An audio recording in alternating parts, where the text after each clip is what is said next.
سب سے پہلی اذان بلال نے دی، اس کا ذکر مؤذن اول کی خود زبانی سنیے۔ اس میں کوئی شک نہیں، بڑی بڑی عالی شان عمارتیں موجود تھیں۔ ہمیں کوئی ماہر تعمیر نہ تھا، مجھے یہ دعویٰ بھی نہیں کہ مجھے کبھی باز نیتیا کے کلیسا کے گنبد تلے کھڑا ہونے کا موقع ملا تھا، مگر ہم نے جو بنانا تھا سو بنا دیا، ایک اللہ کا گھر جہاں ہم مل کر عبادت کر سکتے تھے۔ ہم کام سے تھک کر جب فرش پر لیٹ جاتے تو کھجور کے پتوں سے ڈھکے ہوئے چھت میں سے روشنی چھن چھن کر نیچے آتی دکھائی دیتی تھی۔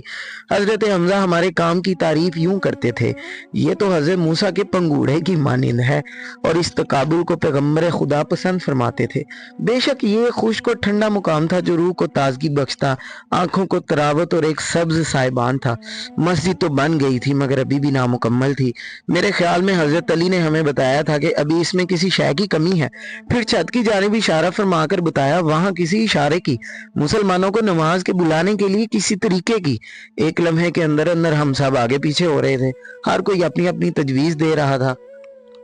مسلمانوں کو نماز کے لیے بلانے کا بہترین طریقہ کیا ہو سکتا ہے؟ رسول اللہ خاموش بیٹھے تھے، نہ ہم سب سے علیحدہ ہوتے، نہ کوئی سوال پوچھتے۔ کسی نے کہا گھنٹی کیوں نہ استعمال کی جائے؟ جواب آیا گھنٹیاں تو عیسائی بجاتے ہیں، ڈول کیوں نہیں؟ پھر جواب آیا نہیں، ڈول میں غضبناک ہونے کا تاثر ملتا ہے، تو پھر یہودیوں کی طرح نرسنگا استعمال کیا جائے، اس کی آواز بھی دور تک جاتی ہے۔ یہ بھی نہیں ٹھیک، نرسنگا میں جانور بولتا محسوس ہوتا ہے، بغل ٹھیک رہے گا۔ ہم خاموش ہو گئے۔ جنٹا، جھنڈا، گھنٹی، ڈول، نرسنگا، بغل، ساری تجاویز آ گئی تھی، مگر نہ تسلی ہو رہی تھی، نہ اس میں سے کسی ایک کا انتخاب کر لینے پر طبیعت مائل ہوئی تھی۔ ان سب چیزوں میں سے کوئی ایک بھی سوئے ہوئے مسلمانوں کو نیند سے بیدار نہ کر سکتی تھی۔ پھر میں نے دیکھا عبداللہ بن زید جو مسجد کی تعمیر میں ہمارے مددگار تھے، قدم بقدم شرماتے ہوئے آگے بڑھے۔ بظاہر تو یوں محسوس ہوتا تھا جیسے وہ اس قدر شرمیلے تھے کہ ہلکے سے جونکے سے ٹھٹک جائیں گے، مگر وہ تو اگلے لمحے پوری دنیا کو ہلا کر رکھ دینے والے تھے۔ میں نے دیکھا کہ وہ کچھ کہنا چاہتے ہیں، چنانچہ میں نے انہیں محمد صلی اللہ علیہ وآلہ وسلم کے بالکل نزدیک کھڑا ہونے کے لیے جگہ دی۔ انہوں نے اپنا خواب سنایا۔ اے رسول خدا، میں نے خواب دیکھا۔ کیا دیکھتا ہوں کہ ایک انسانی آواز ہمیں نماز کے لیے بلا رہی ہے۔ یہ کسی انسان کی عام آواز تھی۔ میں نے فوراً رسول اللہ کی طرف نظریں اٹھا کر دیکھا، آپ کی آنکھوں میں آنسو تھے۔ وہ عبداللہ کی طرف جھکے اور فرمایا، ہاں بے شک تمہارا خواب سچا ہے، ایسا ہی ہوگا جس طرح تم بتا رہے ہو۔ انسان کی آواز۔ حضور اس قدر نرم لہجے میں کلام فرما رہے تھے کہ میں جانتا تھا کہ آپ نے حتمی بات کہہ دی تھی، فیصلہ ہو چکا تھا، مگر آواز کیا ہوگی، کس کی ہوگی، کس طرح کی آواز ہوگی، یہ بتانا ابھی باقی تھا۔ کیا نرم آواز ہوگی، سریلی ہوگی، یا چلاتی ہوئی آواز ہوگی؟ میرا ذہن ممکنہ آوازوں کے پیچھے دوڑ رہا تھا۔ بچے کی آواز، عورت کی آواز، ضعیف العمر کی، سپاہی، گویے یا کسی عالم کی آواز۔ میں نے اس لمحے اپنے کندھے پر پیغمبر خدا کا دست مبارک محسوس کیا۔ فرمایا، بلال، تمہاری آواز۔ میں فوری طور پر سمجھ ہی نہ سکا حضور نے کیا کہا۔ جب میں نے کانوں میں پڑنے والی آواز کے ساتھ ہی حضور کے ہاتھ کو اپنے کندھے پر محسوس کیا تو یہ جانے بغیر کہ ایسا کیوں ہوا، میں اچھل پڑا۔ مسجد کے اندر ہر شخص نے میری طرف مڑ کر دیکھا۔ پھر طلوع صبح سامنے تھی، مگر میں جس نے اسلام کی آواز بننا تھا، میرے پاس کہنے کو الفاظ نہیں تھے۔ فرمایا، بلال، تمہاری آواز سب سے بہتر ہے، اسے استعمال کرو۔ میں نے پوچھا، یا رسول اللہ، میں کیا کہوں گا؟ فرمایا، اللہ کی حمد و ثنا کرو، تمہیں یہی کچھ کہنا ہے، یہی سب کافی ہوگا۔ پیغمبر خدا نے حکم دیا، جاؤ اور وہاں سے بلندی کی طرف اشارہ فرماتے ہوئے وہاں سے مسلمانوں کو نماز کے لیے بلاؤ۔ میں نے آنکھ اٹھا کر دیکھا، حضور کس طرف اشارہ فرما رہے تھے؟ یہ مسجد کی ایک کچی چھت تھی۔ خدا جانتا ہے میں بلال مؤذن اول ان چہروں کے بارے میں آپ کو بتا سکتا ہوں۔ میں چھت پر چڑھتے وقت تو چکرا گیا تھا اور اکثر چکرا جاتا تھا، مگر یہ چہرے آپ جانتے ہیں گرنے نہیں دیتے۔ پہلی بار جب میں کہنے کو میرے پاس کوئی ایک لفظ بھی نہ تھا، میں نے مڑ کر دیکھا، محمد صلی اللہ علیہ وآلہ وسلم تیسرے ستون کے قریب کھڑے تھے۔ حضرت ابو بکر اور حضرت عمر آپ کے ساتھ تھے۔ عمر اس قدر دراز قد تھے کہ کھجور کے درخت کے نصف لمبائی کے برابر نظر آتے تھے۔ پیغمبر خدا نے دونوں ہاتھ کوئی چیز اٹھانے کے لیے اشارہ کے ساتھ بلند کیے۔ اس سے میری حوصلہ افزائی بھی کی جا رہی تھی۔ مجھے اذان شروع کرنے کا حکم دیا جا رہا تھا۔ اللہ کی حمد بیان کرو، اس کے رسول کی گواہی دو، نماز کی ترغیب دو، اللہ کی تعریف کرو۔ آپ نے زور سے کہا، یہ میرے لیے حکم تھا، میں مڑا، ایک لمحے کے لیے سوچا، پھر میں اپنی ہی آواز کی گہرائیوں میں گم ہو گیا اور میں نے پکارا، اللہ اکبر اللہ اکبر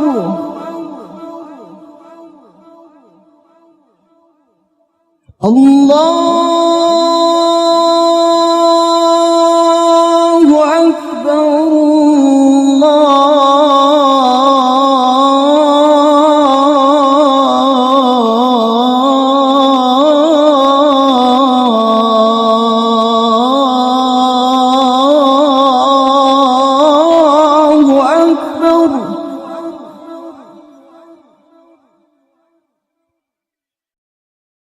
أشهد أن لا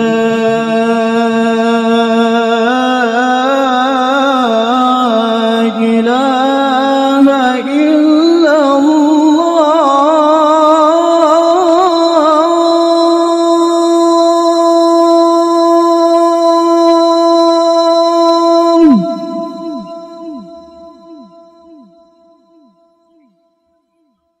أشهد أن لا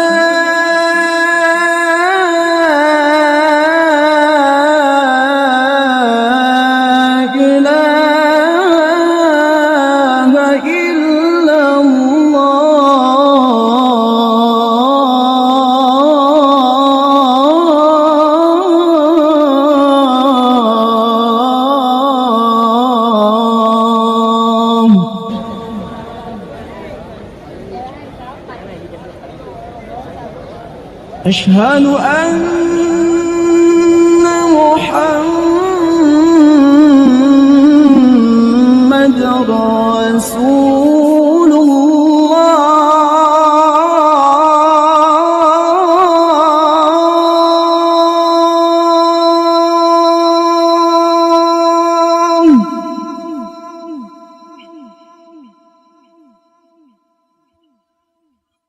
أشهد أن محمد رسول الله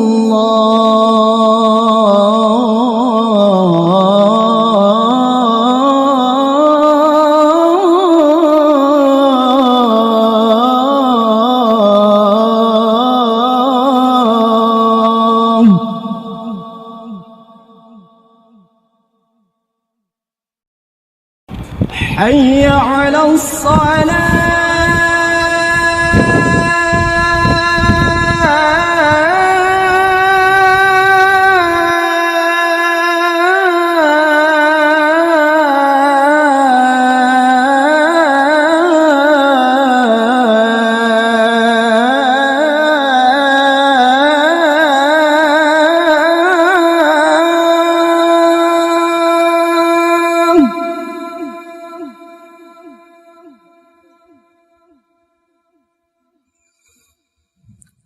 حي على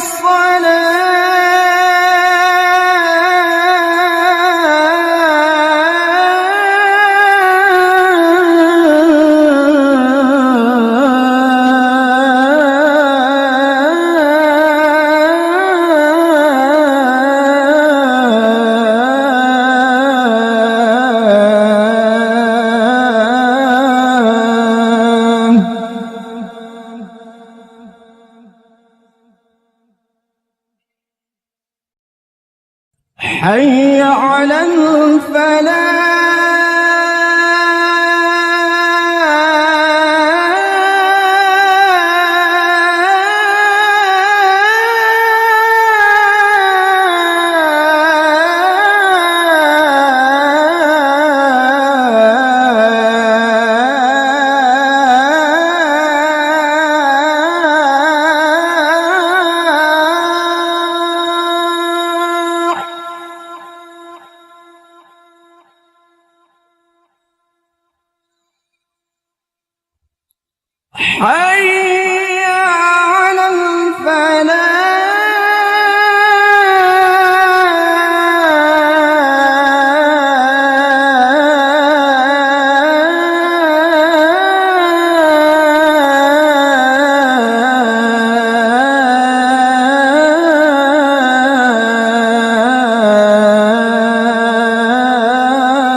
الله أكبر الله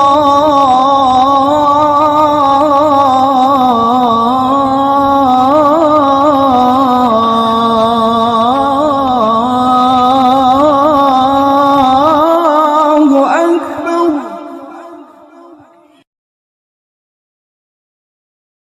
لا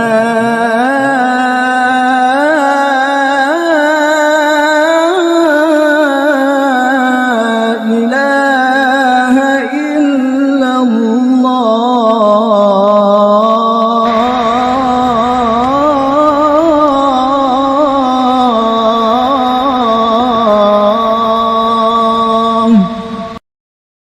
یہ وہی کلمات تھے جو حضرت عبداللہ بن زید اور حضرت عمر نے خواب میں سن کر حضور کی خدمت میں پیش کیے تھے۔